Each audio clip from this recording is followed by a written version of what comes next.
What is the difference between making a decision as a humanist and a decision as a Christian? You might be surprised to find that even if you are a Christian, you're making most of your decisions like a humanist.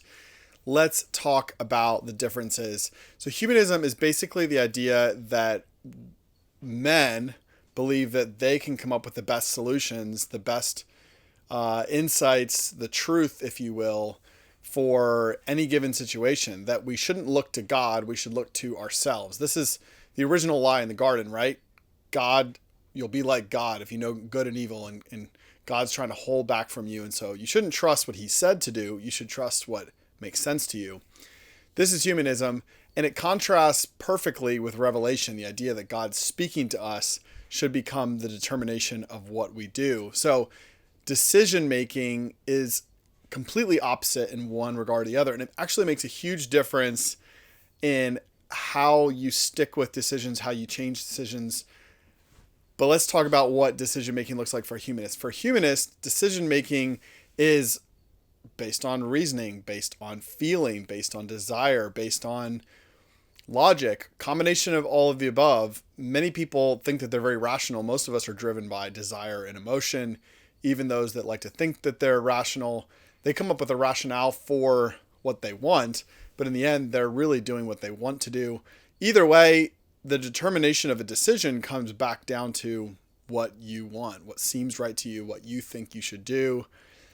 And this contrasts with Revelation, where you make a decision based on what God has revealed, the truth that he's revealed. This could be a moral truth, whether something is sin or not, but this could also be the direction that God leads you in, like the people of Israel being led by a pillar of cloud by day and of fire by night. The Holy Spirit leads us and guides us. Keep in step with the Spirit. The idea is that we're meant to be in partnership with God, walking with him. And many Christians don't think that God cares about their small decisions. And to some degree, you could say maybe God doesn't have an insight on every small or big or whatever decision that you make. But in Proverbs 3, 5, and 6, it says, trust in the Lord with all your heart and lean not on your own understanding. Don't be a humanist. In all your ways, so in everything, acknowledge or know him, and he will direct your steps. You see, God does want to direct us. The question is, are we willing to trust him, or are we too busy trusting our own understanding, our own logic? And here's where this becomes incredibly significant in its effect on your life. If you make a decision based on you wanting to do something, whether you give it a reasonable explanation for it or not, or even if you make a decision, let's say, purely based on the logic, call you Spock.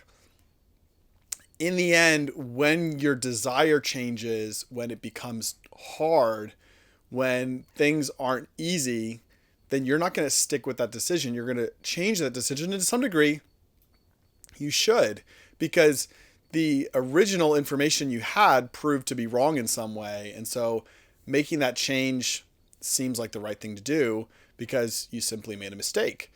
This is the insecurity that we invite ourselves into when we choose to do what makes sense to us. This is where anxiety comes from. And even the results of those poor choices that we're making based on feeling lead us to a place of enslavement, to depression, to brokenness.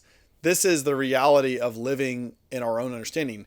There's a way that seems right to a man, but in the end, it is the way to death. God is calling us to live our lives based on revelation. Not that we would understand that revelation perfectly, but that we trust his leadership. We trust his guidance of our lives.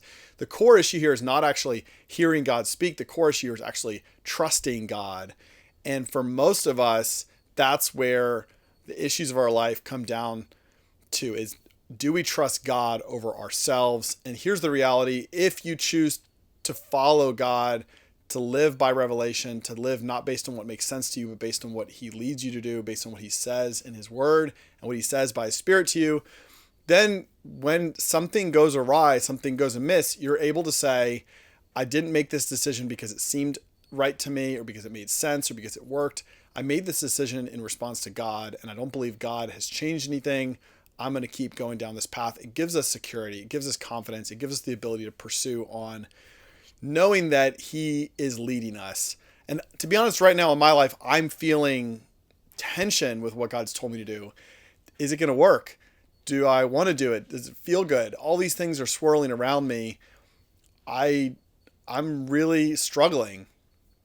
And the reality is that if I was where I am right now because I felt like being here, because I chose this way, because it seemed right to me, or I wanted it, or whatever, I'd be changing right now. I'd be questioning my own decisions right now. But because I know that it was God speaking to me, I have confidence to move forward and to say, even though this doesn't feel right, even though it seems wrong, that I believe God spoke to me, and I believe he's leading me. And I believe he would tell me if I was going the wrong way. Do I know how it's going to work out? Is it testing my faith? Absolutely.